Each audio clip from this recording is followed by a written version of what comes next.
అన్నయ్యలారా, చెల్లెల్లారా, చంటి బిడ్డలారా, మీకు అందరికీ పేరు పేరున వందనాలు, శుభాభివందనాలు. ఈ సాయంకాల వేళలో ఎదురుగా ఉన్నటువంటి బజార్ లో ఈ రీతిగా ప్రభు యొక్క మాటలు తెలియపరచడానికి దేవుని బిడ్డలైన మమ్మల్ని దేవుడు ప్రేరేపించి మరి పట్టణంలో మరి వార్డు తిరిగి సువార్త ప్రకటించడానికి దేవుడు ఎంతగానో మహాకృపను చూపించి ఉన్నాడు.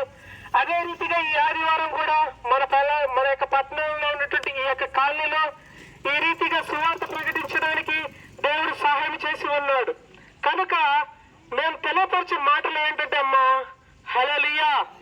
ఒక 5 నిమిషాలు చాలా చక్కగా మీరు విన్నట్లయితే ఖచ్చితంగా నువ్వు ఆశీర్వదించబడతావు, నువ్వు దీవించబడతావు. నీవు దీవించబడడానికి ప్రభు మమ్మల్ని ఇక్కడ పంపించి ఉన్నాడు. నీవు నరకం నుండి తప్పించబడడానికి ప్రభు మమ్మల్ని ఈ పట్టణానికి, ఈ ప్రాంతానికి పంపించి ఉన్నాడు. నీవు నరకం నుండి బయటికి, పాపపు ఊపిరి నుంచి బయటికి తీసుకురావడానికి ప్రభు బిడ్డలైన మమ్మల్ని ప్రభు ఈ ప్రాంతానికి పంపించి ఉన్నాడు. ఎందుకంటే ప్రభు చెబుతున్నాడు, ప్రతి మనిషి పాపే అంట. హల్లెలూయా. ఎందుకంటే పాపము ప్రతి మనిషిలో ఒక గొప్ప స్థాయిలో నిలబడి ఉన్నది. ఆ పాపము నుండి ప్రతి మనిషిని పవిత్రపరచడానికి రకరకాల పనులు చేస్తాం, రకరకాల విధాలుగా మనం ప్రయాసపడుతూ ఉంటాము.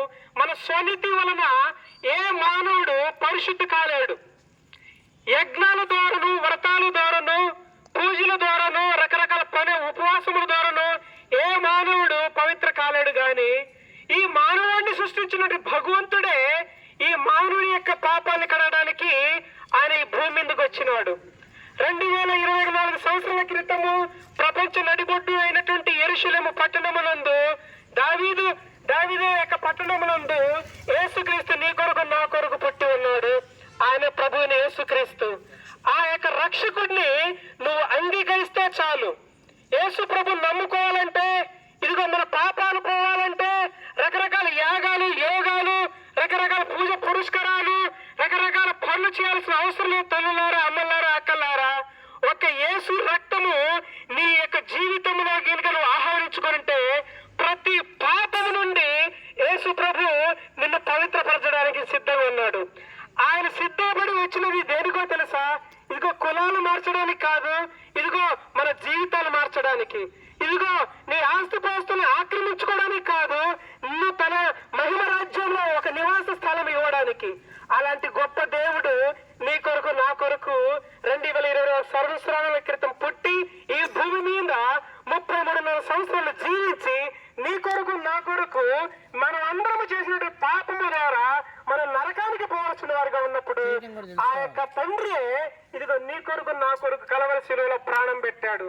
ఆ ప్రాణం పెట్టడంలో నీ మీద ఎంత గొప్ప ప్రేమ దాగి ఉన్నదో తెలుసా? నీ మీద ఎంత ప్రేమ ఉన్నదో తెలుసా దేవునికి? ఇదిగో తన స్వహస్తాలను నిర్మించిన మానవుడు, తన స్వహస్తాలతో నిర్మించిన మానవుడు తన చేస్తున్న పాపము ద్వారా నరకానికి అప్పగించబడుతుంటే ఆయన ఉండబట్టలేక నీ కొరకు, నా కొరకు ఈ భూమి మీద వచ్చాడు. అందులో చాలా ప్రేమ దాగి ఉన్నది. కానీ ఈ రోజు మానవుడు ఏం చేస్తున్నాడు? తన తెలివి ద్వారా, తన తెలివితోటల ద్వారా, తన జ్ఞానము ద్వారా, తన యొక్క బంధువర్గముల ద్వారా, తన యొక్క ఇది ద్వారా సృష్టికర్త దేవుని మర్చిపోయి ఈ సృష్టిని పూజించడానికి ప్రయాసపడుతున్నాడు. ఎంత విడ్డూరమండి, ఎంత విడ్డూరం ఇది! అందుకనే ప్రభు అంటున్నాడు, నమ్మి బాప్తిసం పొందినోడు రక్షించబడును, నమ్మని వానికి శిక్ష విధింపబడును అని. అందుకని 2024 సంవత్సరాల క్రితం ఈ భూమి మీద మానవుడిగా జన్మించి నీ కొరకు, నా కొరకు ప్రాణం పెట్టాడు. ఇంకా రెండో రాకడలో ఇంకా నీ కోసం ప్రాణం పెట్టడానికి ఏమీ లేదు.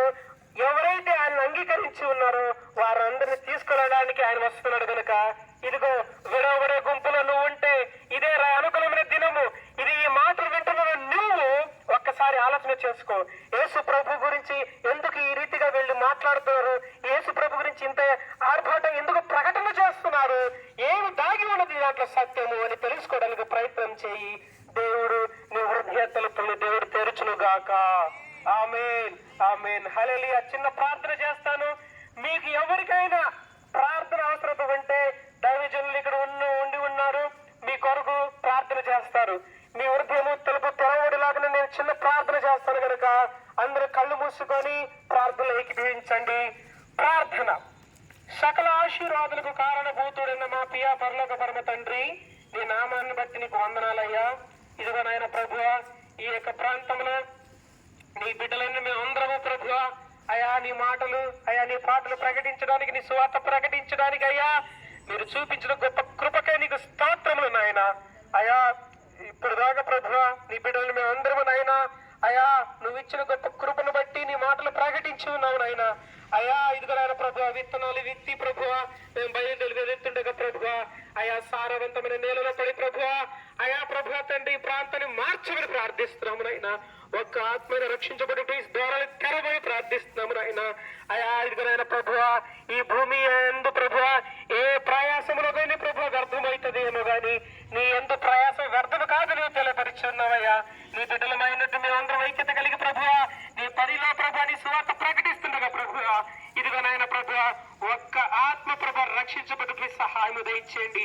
ఈ ఖాళీలో ఈ ప్రాంతంలో నాయన ఈ మైకు శబ్దము ద్వారా ప్రభు ఎంతమంది అయితే విని ఉన్నారో ప్రభువా ప్రతి ఒక్కరు మీరు రక్షించమని ప్రార్థిస్తున్నాము నాయన. వీరందరినీ మీరే నిర్మించి ఉన్నారు ప్రభువా. ఈ బిడ్డలు కూడా ప్రభు నీ బిడ్డలు కనుక ప్రభువా దయతో క్షమించి ప్రభువా వీరిని కూడా మీరు ఆకర్షించి బలపరిచి స్థిరపరిచి నీ రాజ్యంలో జ్ఞాపకం చేసుకోమని నజరేయుడైన యేసు శక్తి గల నామములో ప్రార్థించి అడిగి వేడుకుంటున్నాను పరమ తండ్రి. ఆమేన్. హల్లెలూయా, హల్లెలూయా, హల్లెలూయా. అందరికీ వందనాలు. దేవునికి స్తోత్రం. ప్రభుని దేవుడు మిమ్మల్ని మీ కుటుంబాన్ని సర్వ